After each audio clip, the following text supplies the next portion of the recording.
So really, really delighted to welcome a personal friend and long-time mentor, Andy Buck, back onto the NCE Live Podcast. We're going live with season 4. Can't believe that. Having had some time out. Season 4, we Rach and I had some time out just to sort of refresh. And we're on a different platform. So welcome, everybody. I see about 50 odd of you in the room. For those of you that don't know me, I'm Nick Hurd. I'm a Chief Learning Officer at Ocean Over and responsible for the chaos and mayhem that's caused within the NCE and designing your learning, and hopefully you're having a great time. Andy Buck, I feel you don't need an introduction, but I feel I ought to. Former head teacher, been a director of learning, has written a number of books, absolute legend of the leadership world, founder of Leadership Matters, Basic Coaching, Honk, and generally a really, really nice bloke. How are you doing, mate? Yeah, no, lovely to see you again. It's been too long, to be fair. Been too long. Yeah, has been too long. Go on, my friend. I was just going to say, I don't know how much that's to do with the move to Derbyshire and whether or not you just, in your one's mind, you feel further away. Yeah, I can empathise with that. I'm up in Warrington, so I get that dislocation. But I've got to say, it's absolutely fabulous up here, and the north is just so friendly. People are genuinely interested, and when I'm always humbled when I come, down in London and come back up to the north. But it's the best thing. But there we are. Best thing I did. I mean, I was at uni in Nottingham, so I'd had some experience of it, but I'm just north of Derby in the Peak District, and it's just a lovely way of life. So let's get stuck in. Yeah. Let's talk about leadership. Let's talk about the real challenges that our school leaders are facing at the minute. What do you see? And I've neglected to reference your work at the NCSL. NCSL. The NCSL, well, the college as it was latterly known. National College. Leadership in schools changed a lot, hasn't it? Yeah, the whole environment has absolutely shifted since then. And then, of course, there's been COVID, and then, of course, there's the financial crisis that we're all in now. And then I guess there's also been a real shift in some of the thinking around what leadership development needs to be, because if the leadership development's not right, if it doesn't actually reflect what leadership is, then it's not as good as it could be. And I think there's a sort of continuum on that, Nick, as well. There's the kind of stuff that is generic, that would be, how to build relationships, how to create a vision, how to get buy-in, all of those sorts of things, which are really important.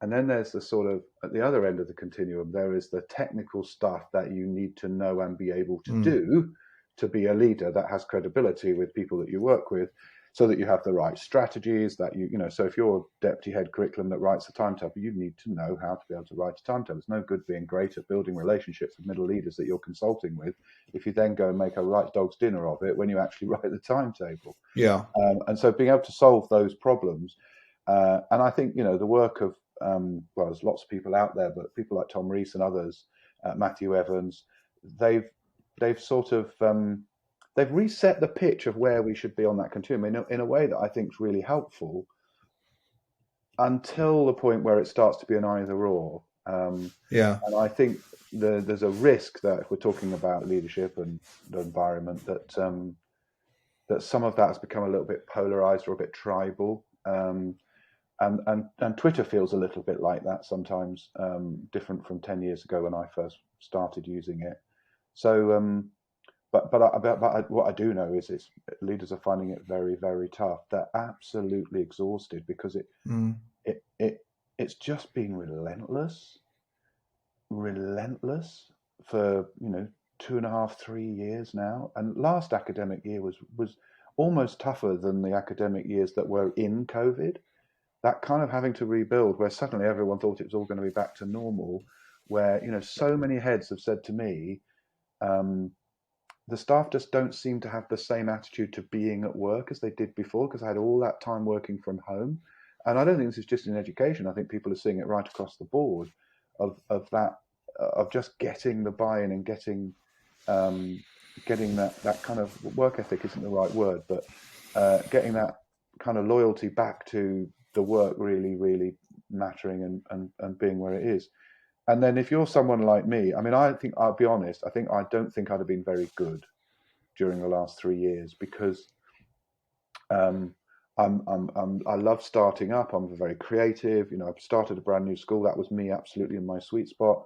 But I've got huge admiration for people who lead well when they're surrounded by chaos. I like things to be in a certain way. I think my brain would have literally frazzled by now with going in every day, not knowing what you're going to face, how many staff were off, pupil attendance is, it's crawling back up, but it's like blood out of a stone in lots of communities. And everyone's expectation is this is just going to carry on as normal. So I think I have so much admiration for people that are delivering despite all of that. Incredible. It's that's really interesting, and thank you for that insight. I think you're absolutely right around the skills that you need to be a leader, and then there's the leadership as a I say it's a construct. And I think you and I have known each other for a long time, and then I remember some of our early interactions on Twitter where you would post stuff on leadership and I would reply, "Leadership is people." Mm-hmm. And I think that's the people quotient of the challenge is where we felt it most. And I think in school, and certainly from feedback from our learners, that when we were in a lockdown phase, there was a certainty around what you were having to do. And then as we came back online and came back more, more mainstream, it became more uncertain. And I just sort of referenced that the work of Margaret Heffernan in her book. Which the title I've forgotten. That's terrible. Uncharted, where we often rely overly on the past to predict the future, and I think the last 4 years have shown us actually that normal inverted commas doesn't exist, and it then becomes about managing what's in front of you at that moment with the most amount of time, efficiency, and accuracy, given the resources that you have at your disposal. But underneath that, it's people. It's how do you get the best out of your people? How do you support your people, whether that be small people or big people or adults, and then how do you bring that together cohesively in an environment where everybody is looking out for each other? And there's a great quote by Cameron Schwab. I've been using a lot actually in work. It's not what you bring to the team, it's what you're prepared to do for the team. And then how you create that environment where that's what you bring about in an education setting where, and I think you coined the phrase, if it doesn't sell more beer, why are you doing it? Where you're judged on outcomes that are far from bringing that in. Do you know what I mean?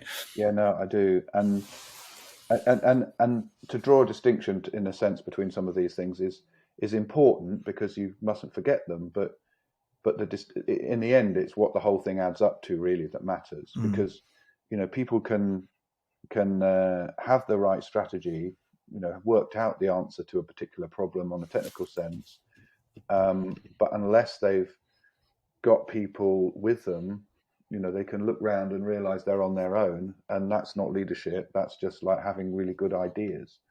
And so, you need both of those. And, relationship, Steve Radcliffe, as you know, is a big person that I admire. And his book, Leadership Plain and Simple, does, I think, what a good book should do, which is take the complex and make it simple without making it simplistic. And his approach to this is so simple. Future engaged deliver, or engagement is in the middle of that. Yeah. So your future is your strategy and what you want to achieve and how you're going to achieve it. Engage is to get people to want to come with you, and then delivery is all the management structures and systems and processes and holding to account and all the rest of it that enable it to actually happen. But he talks about the fact that to get engagement, the starting block for that is relationships. Yeah. And then it's about, well, how do you build relationships then? And then it's all the stuff, that, we all know really, but taking the time out, because when you're really busy and when you're stressed, and goodness me, that's what leaders have been recently, the last thing they're naturally thinking is stopping and thinking about relationships. They're just thinking about the problems. And the trick, the skill is literally to stop and to kind of have that presence as a leader. Maggie Farah's just written a great book. I don't know if you've come across it yet. Leading with Presence. She was the deputy CEO and then the CEO of the National College of School Leadership.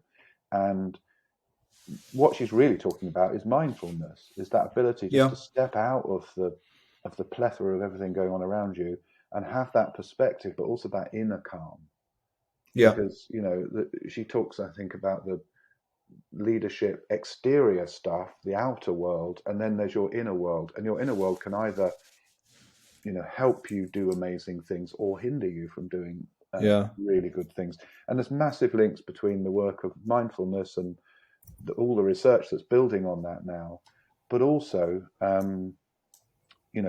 the stuff around resilience. Because if we think about resilience, that is about thinking about those elements of self-belief and purpose and drawing on social support when you need it. Well, if you're just running around like a headless chicken, you're not even stopping to think about those things and taking that time out to get that perspective, you're just going to carry on potentially doing the wrong things. No, brilliant. Thank you.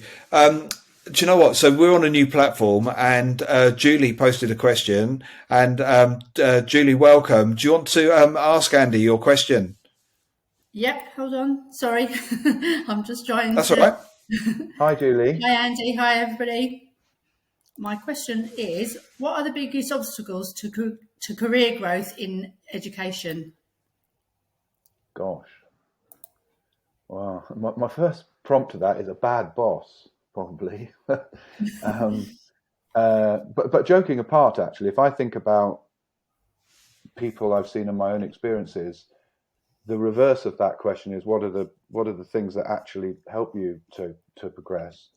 And that is people who've got the ability to help you bring out the best in yourself. So by converse, if you're in an environment where people aren't doing that, then, because there's the technical things about, opportunities and succession planning and talent management and all of those things, which if they're not there are going to hinder you from moving forward.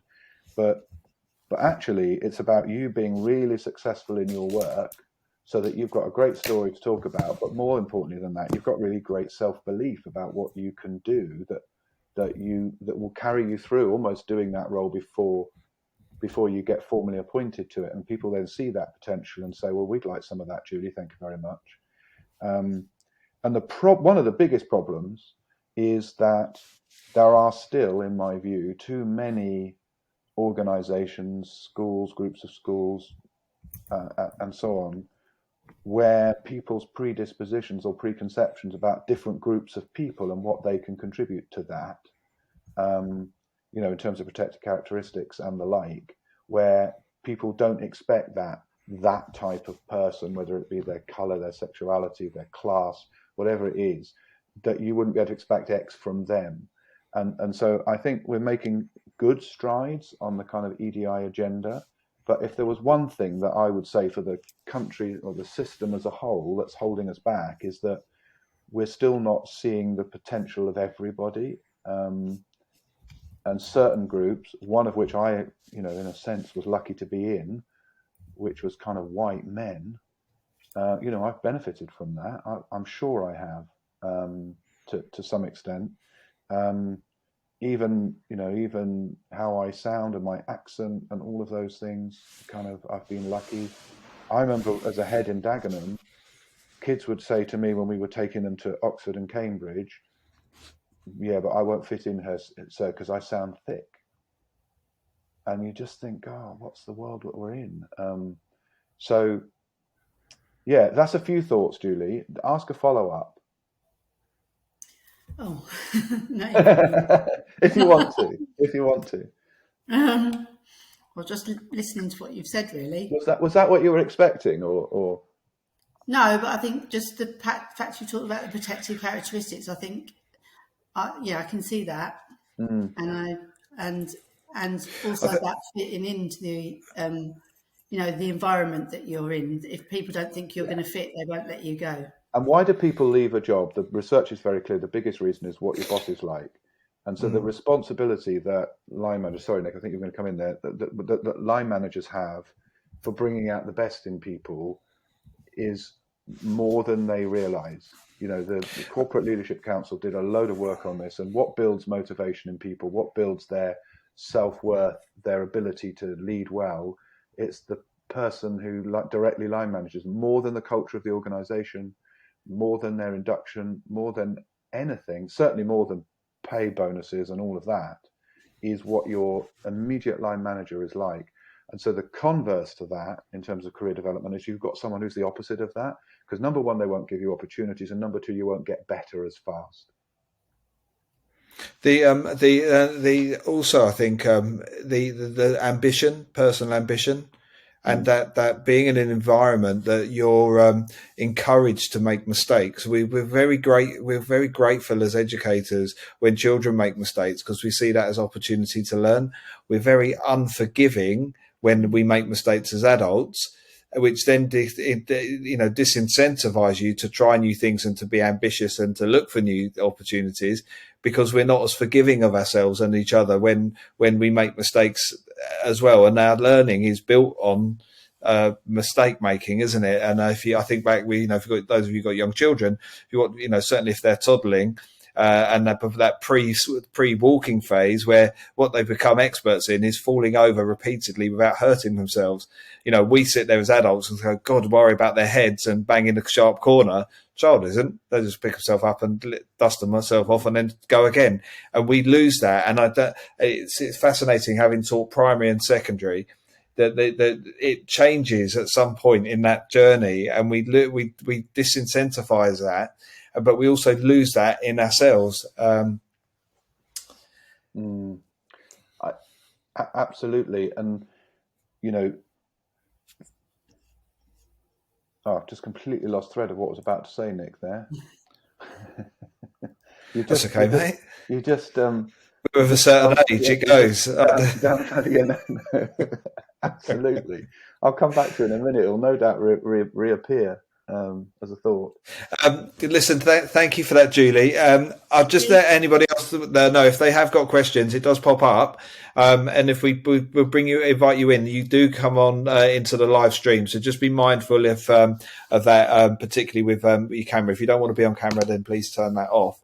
As I say, this is a new learning experience for us. It's a new platform, and I've got two very young people that are quite happy to make mistakes in the background. That's not right. They're very happy for you to make mistakes. Yeah, and they've left me with the whole media deck, so I can get drum rolls, applause. It's just brilliant. Janet, we've had a question. Let's invite you in. Thank you for that, Julie. Thank you. Hi, I just wanted to go back to your question, Julia, about the biggest obstacle to sort of career growth.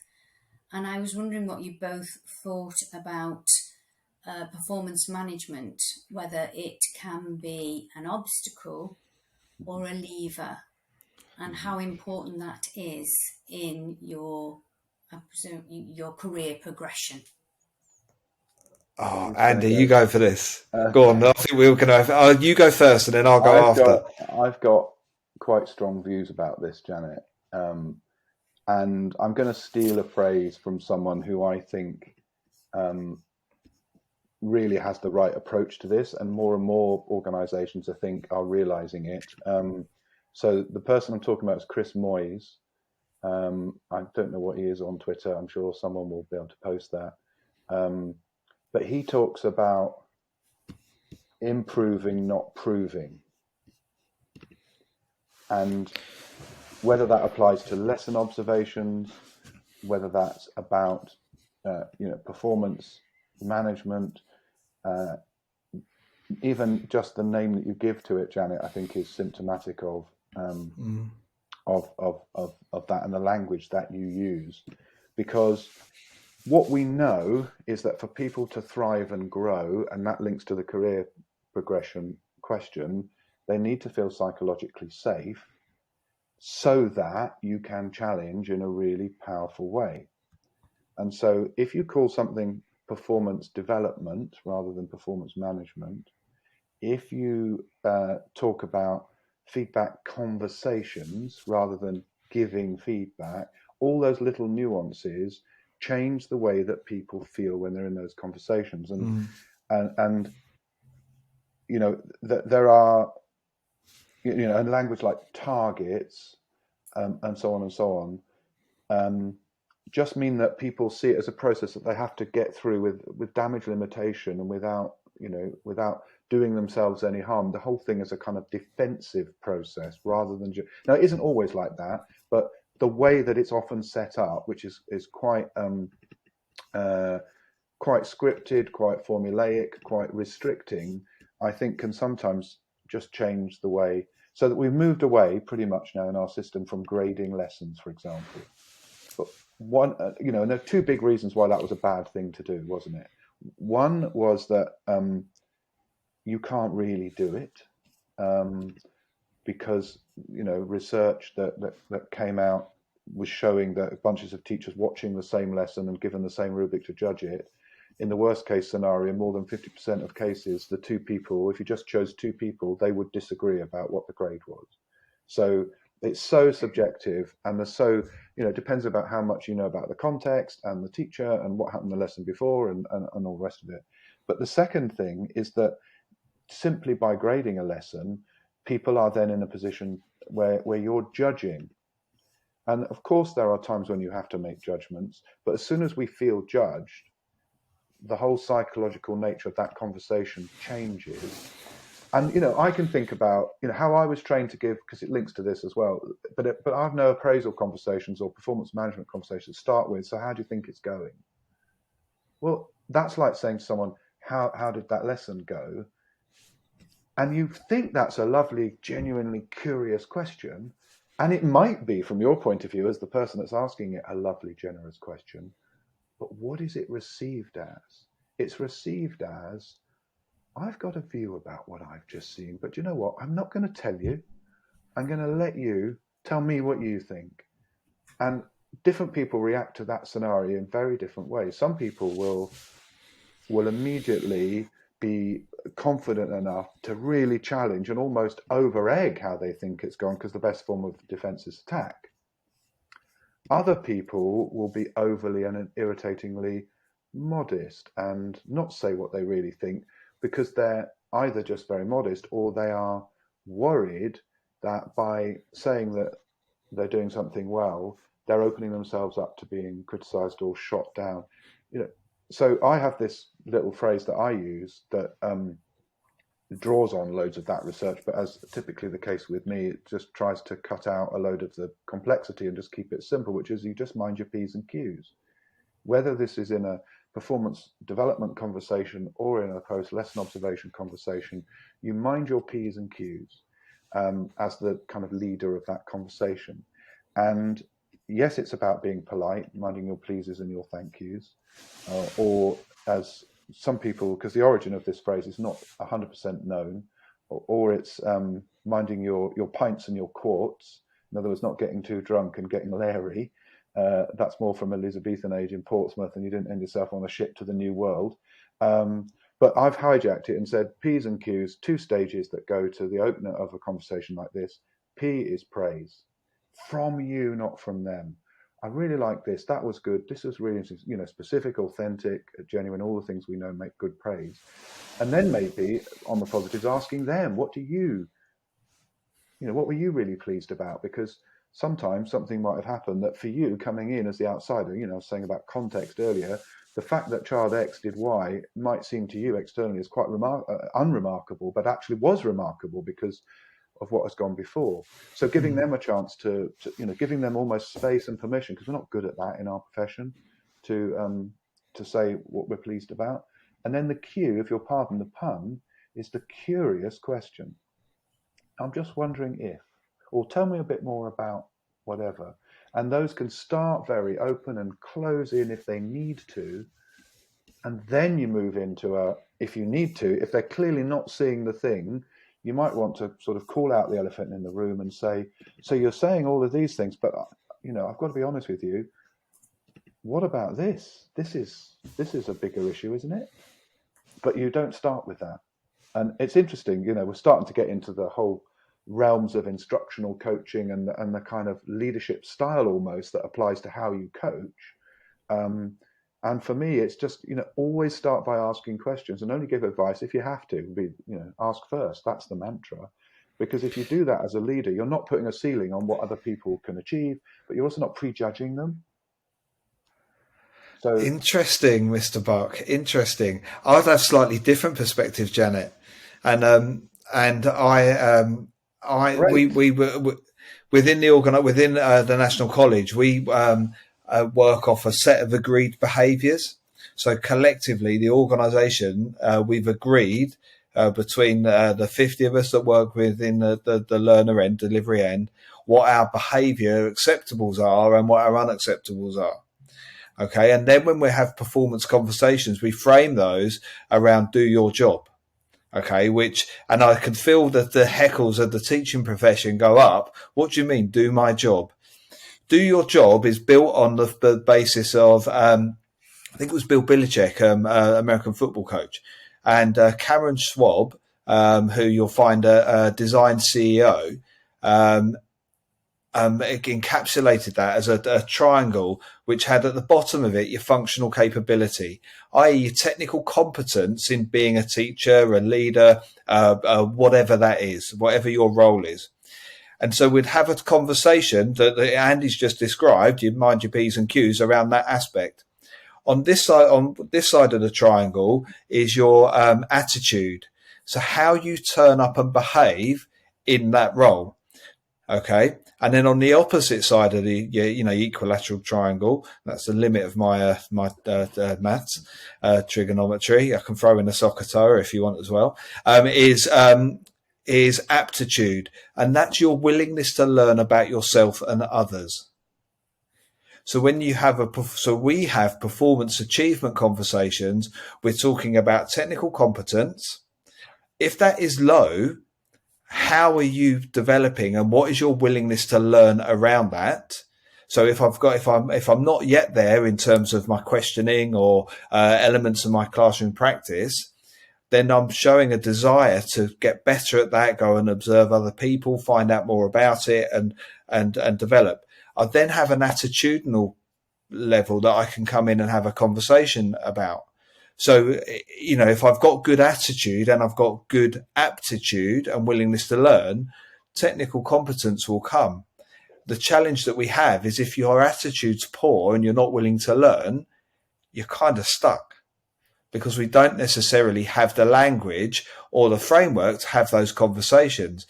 And we do find, I've had a few years in teaching now, and we do find that we get that stuck, and it's very hard to have an honest conversation around the bits that are stuck and the bits that aren't where they are, because often they're attitudinal because we've always done it that way. So Nick, I'm genuinely curious about how that's different from I think it complements really well, but how's it?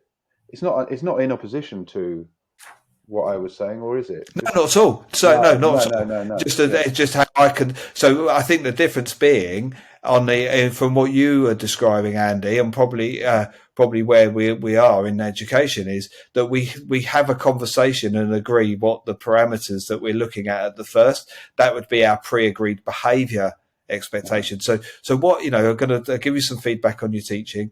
What let's agree what we're going to have that conversation around to start with. So at least and you're absolutely right, language and how it's received is really, really key. Mm-hmm. So I would like to develop this element of my practice. Right. Okay. Well, what does that look like when that's going well? What mm-hmm. will I see and hear you do? So using that framework. And I think what we then have is an opportunity to get into a willingness to learn conversation. Mm-hmm. If it goes well or not, mm-hmm. and then an attitudinal conversation longer term, on a much wider scale. Yeah. I mean, it's interesting because the thing that I'm closest to, obviously, is still basic coaching method. It was the last thing that I wrote. And the reason that I created basic was because grow, which has this W will, which is what will you do, when will you do it, who will you do it, where will it happen, all the kind of specifics of the actions. When John Whitmore wrote it, the will was also, what is your willingness to do it? What is your will to do it? And it gets missed and forgotten, which is why in basic, C is commitment. And it's a great opportunity to say to someone, out of 10, what are the chances you're going to do this? Or say to someone, I've got to be honest with you, I'm not 100% sure you're going to do this, or that you care about it, or which is exactly what you're saying on that left-hand side. What's the attitude? Yeah, your attitude towards stuff. Interesting. Yeah. Does that answer your question? It does. Thank you very much. Yes, fabulous. Thanks, Janet. Thank you. Brilliant.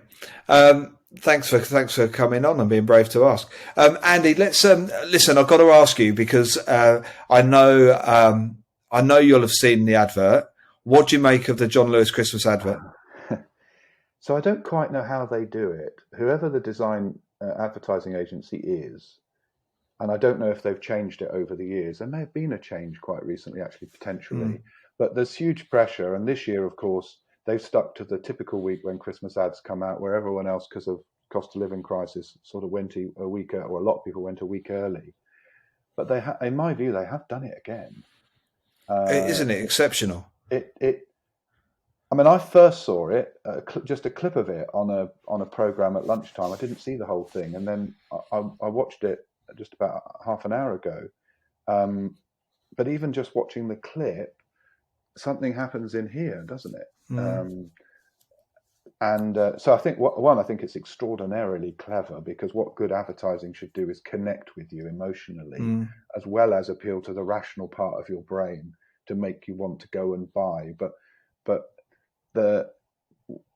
what they've done is said, if you go to John Lewis, you're associating, if I'm dissecting it, we love John Lewis. We want to be like, good and worthy like that person, and we're going to buy our things in that shop because it has a set of values that we believe in and align to us and we like, and we've been moved in some way. So it took me back to being a designated safeguarding lead, and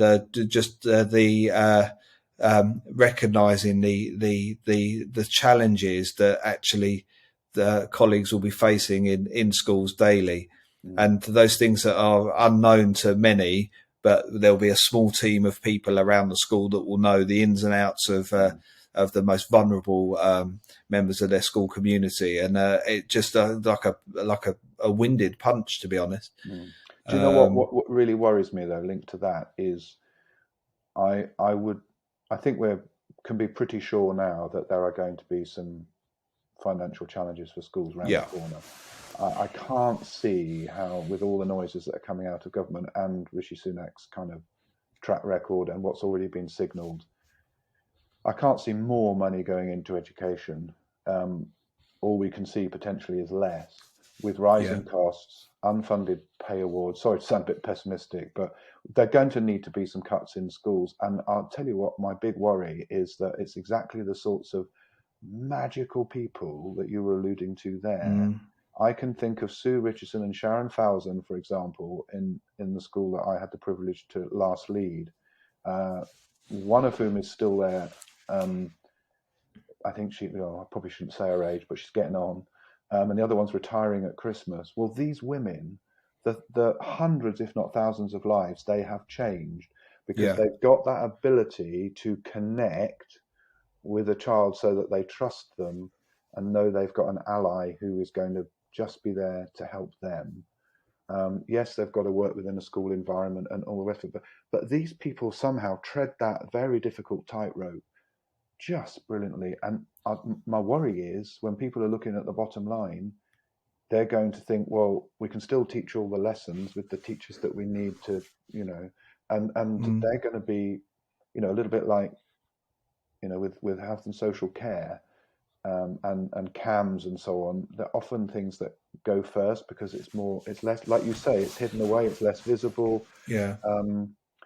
and I worry about that. And it is a chance potentially for I mean, it's easy for me to say this now because I'm not running a school, but if I were still running a school, I think what I would be doing is saying, all right, well, let's just really not take anything for granted.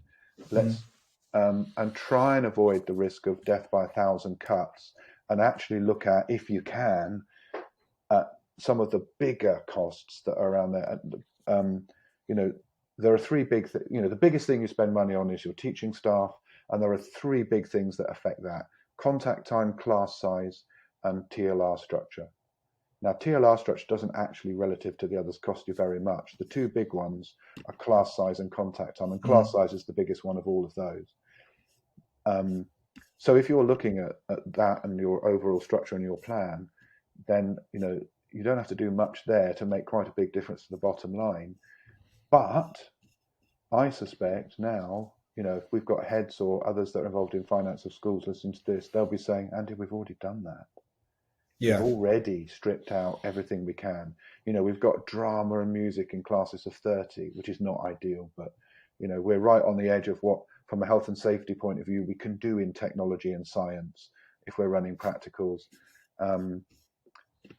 But whether or not, looking at direct instruction and having, mini lectures of 60 kids in certain scenarios and so on, I mean, schools might be, some are probably doing that already, formally, not just on a kind of temporary basis, but actually thinking about how they set the curriculum up. Yeah. Which is a different style of teaching, but nonetheless can be. I mean, I can remember you get a really good subject expert just teaching and a bit of paired discussion. If I think about conferences I've done, where you've got 1,000, the biggest I ever did was probably over 1,000 people in a room.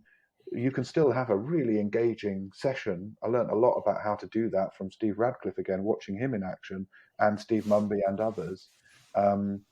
You can still, so I suppose what I'm saying is, so I've gone on to something completely different here, but trying to really try and think out of the current scenarios and try and think out of the box. They're horrible cliches, but because otherwise what's going to happen is it's just going to grind everybody down. I mean, let's hope it doesn't come to that, but I'm not optimistic, I'll be honest.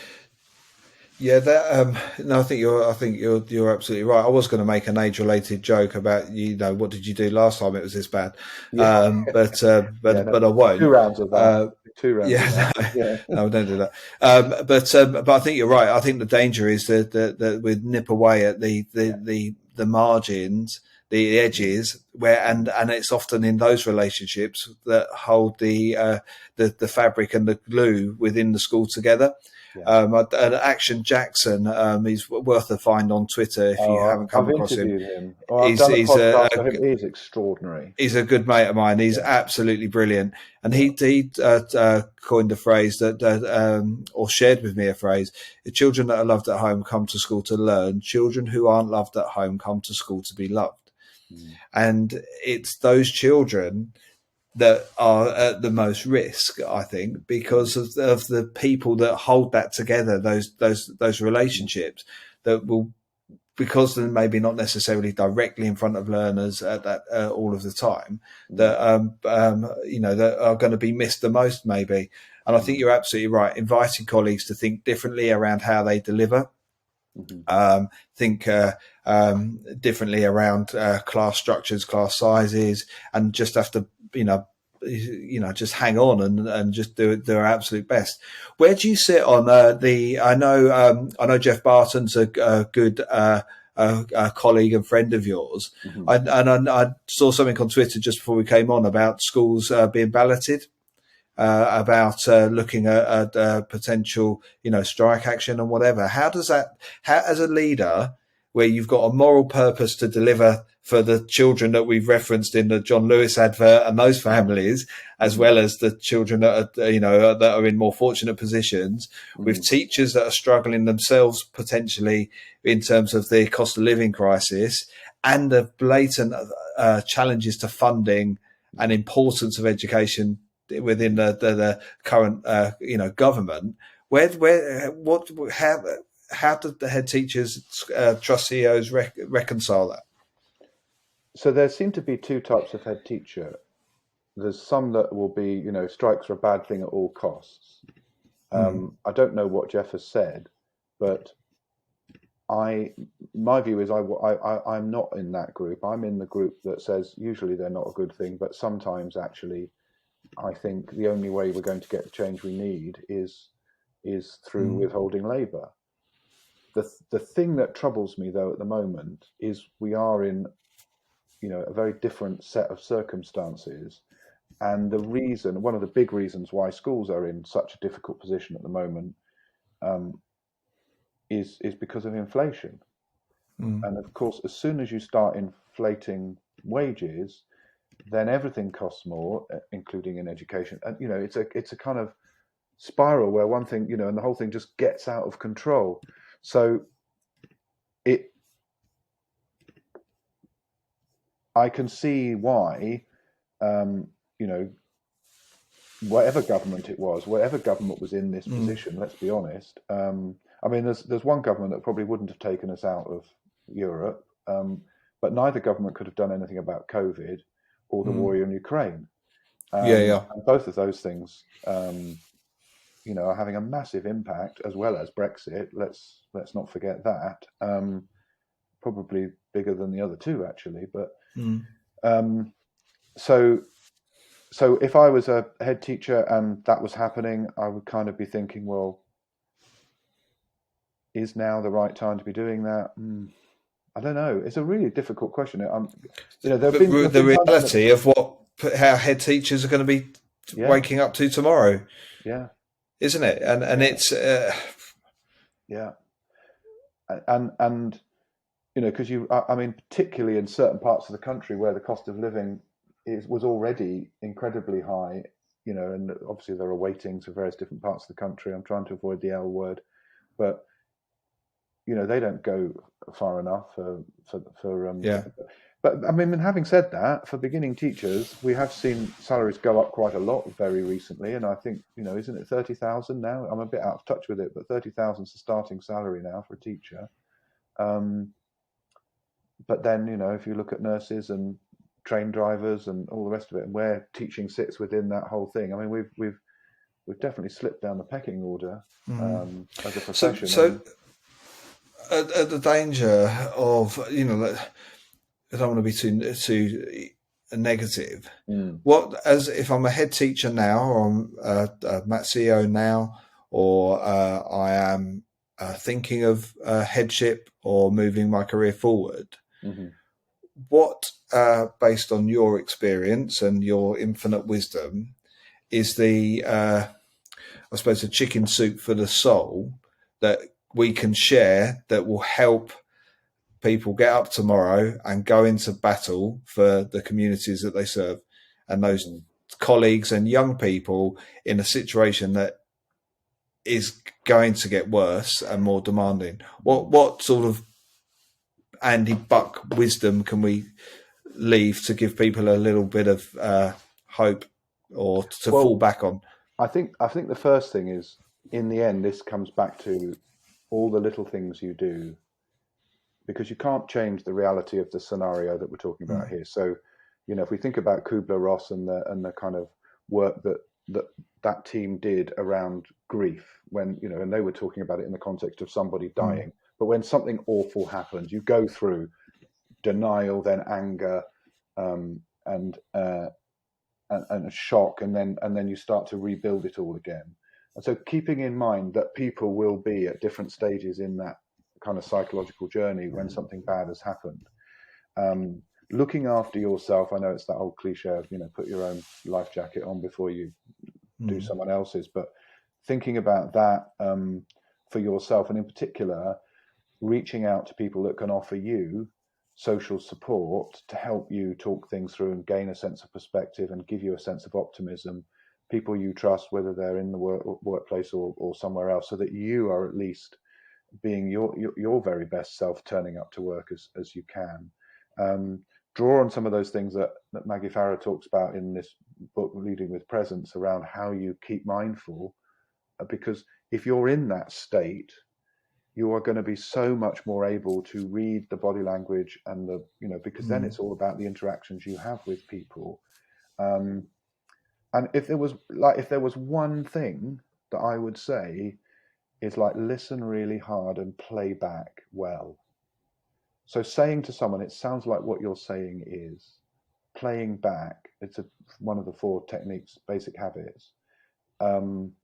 Does so many things. It's a great way of 1, checking that you've understood correctly. 2, it builds rapport and a sense of value in the other person, because they're thinking, oh, Andy was he's really heard and understood and can empathize with what I'm saying because of what he's just said to me.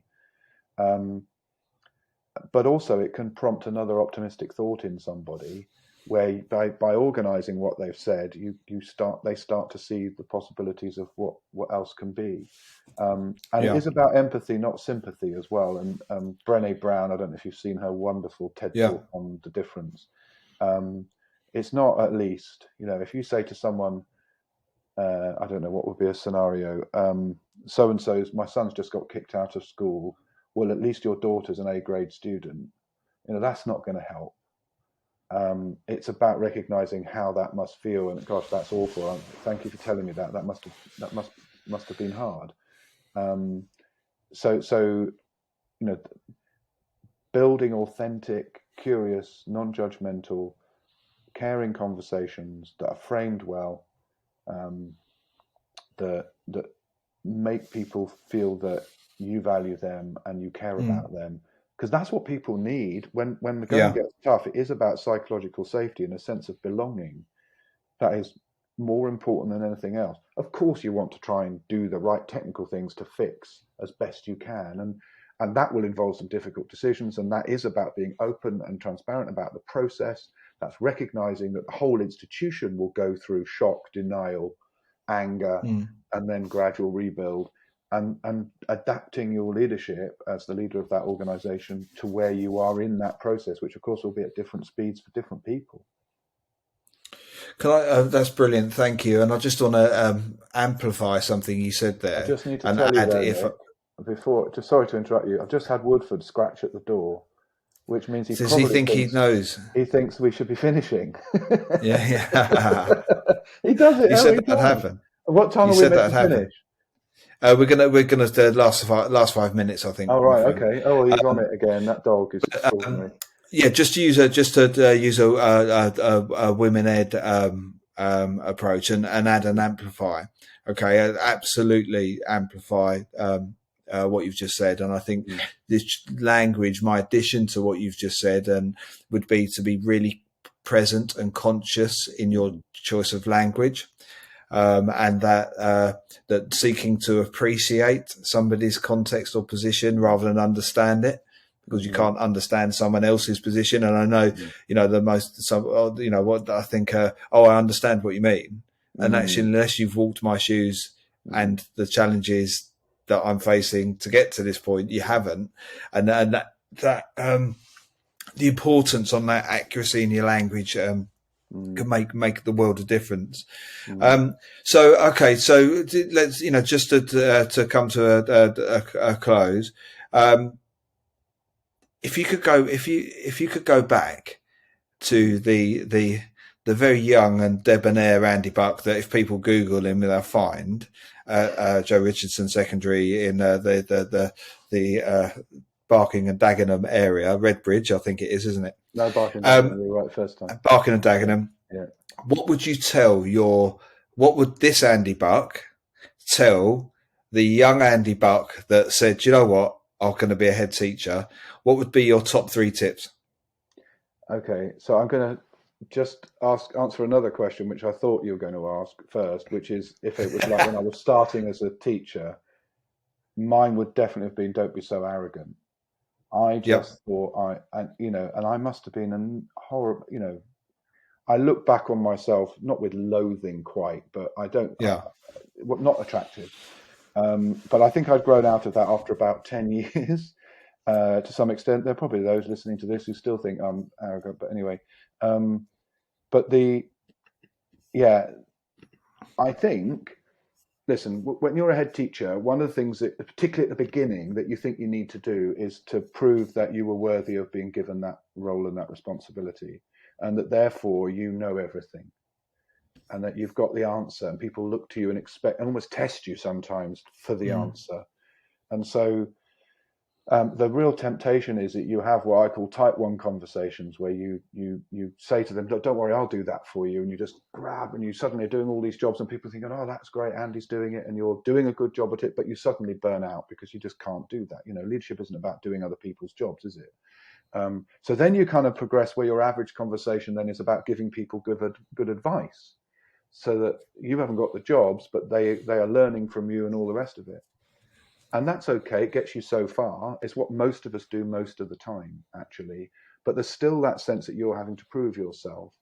And it doesn't really bring out the best in the person that's having the dialogue with you, because there's a dependency on you. They've done that, and they come back and say, right, what do I do now, Andy? And that's both time consuming. It's not developing them in quite the same way as it would be if you had the third type of conversation, where you ask first. So if I had one habit, I never used to do this when I started as a head. Any conversation that you're having with anybody is ask questions first, and only start to go into advice giving or modeling even further if you judge as a result of the answers that you're getting that that's the right thing to do. And it is such a small habit. But it keeps you connected with what's going on, because you can give advice without really knowing what's happening. Asking questions helps you understand context, helps you get into the world of the other person, appreciate it at least, if not start to understand it, to use your language. It builds rapport, because if you ask questions and seek the view of someone else, you're building their self-esteem. You're also helping them to do the thinking, so you're developing them. And one of the reasons why we don't do it is because we feel like we should know the answers, and that's what people expect of us societally, of a leader, that they're one that gives the commands. What's that fantastic book with the submarine? And you recommended it to me. Yes. Where the captain of the submarine doesn't give any commands at all. He just expresses intent, and then it's brilliant. There's a great video on it as well on YouTube. But sorry, it helps, Andy, if you can remember the name of the book. Mark. It'll come to you in a minute. If we were properly, we'd have someone whispering it into our other ear now, wouldn't we? You're going to Google it now while I'm talking. Yeah, go on. Something the ship. Don't sink the ship. Don't sink the ship, I think it is. Yeah, I don't think it is that, but so just turn the ship around. Turn the ship around. He had to. Yeah, that's right. He was in command of a submarine that he'd only just taken on board, and he was very skilled and expert at commanding a different type of submarine. Couldn't do this one. What the hell was he going to do? And the answer was work with the people there, express intent, and then they would make suggestions and all the rest of it. But that empowers people. That makes them think. It makes them do the work. It develops them. It grows them. It means in the long term that things are less reliant on you. And when you first start as a head, I certainly did, is you want to be the person that's got all the answers, and actually empowering others to feel like you value them, you appreciate them, and you give them help when they need it, or you point them to someone else who can give them help when they need it, but you don't assume they need it. You help them work it out. It's coaching in the broadest of senses, where you ask first, but you give advice if you need to. That would be my biggest piece of advice, I think. Yeah. I think I would amplify and add to that the power of not knowing, and not having the answers is liberating, because if you've a distributed leadership, your experts are in their roles to give them the resources and the things that you can to enable them to do great things. So as long as you don't fall into the trap of assuming that as a head teacher you don't need to know anything, because you absolutely do. And that's 100%. That's a fine line. But if I was talking about one thing I would change, that would be it. It's not working on the assumption that you've got to know everything. Okay. Great. Well, listen, that's been fantastic as always. Your insights and wisdom are greatly appreciated. If people don't know where to find you, and I can't believe that they would struggle in the information technology rich age that we are, where are we? Where can they find out more? Obviously, we've got the Leadership Matters platform, which is just packed full of your 40 wisdom-filled videos and snippets that they can dive into. But on Twitter, I got a feeling you're Andy at Honk. So it's Andy _Buck. Andy_Buck. Website is andybuck.org.uk. Andybuck.org.uk. That kind of links you to everything. That's brilliant. Well, listen, thank you so much for your time. I shall let you get back to your hound, who's no doubt going, Dad, what's going on? You're supposed to have finished. I heard that was coming up. And colleagues, learners on. Don't forget to log this as off the job if you're going to do so. Remember the magic intent on what you learned and what you're going to go and apply. I think there's plenty of things to apply there in your own settings. And, particularly Andy's top tip at the end there. That was brilliant. And have a good, it's Thursday, only Friday to get through. And for those of you that are on break duty tomorrow in the wet wind and rain, good luck. I don't envy you that. But, go and do great things for the communities and the young people that you serve. Fantastic. Thanks for having me on, Nick. Pleasure. Thanks, mate.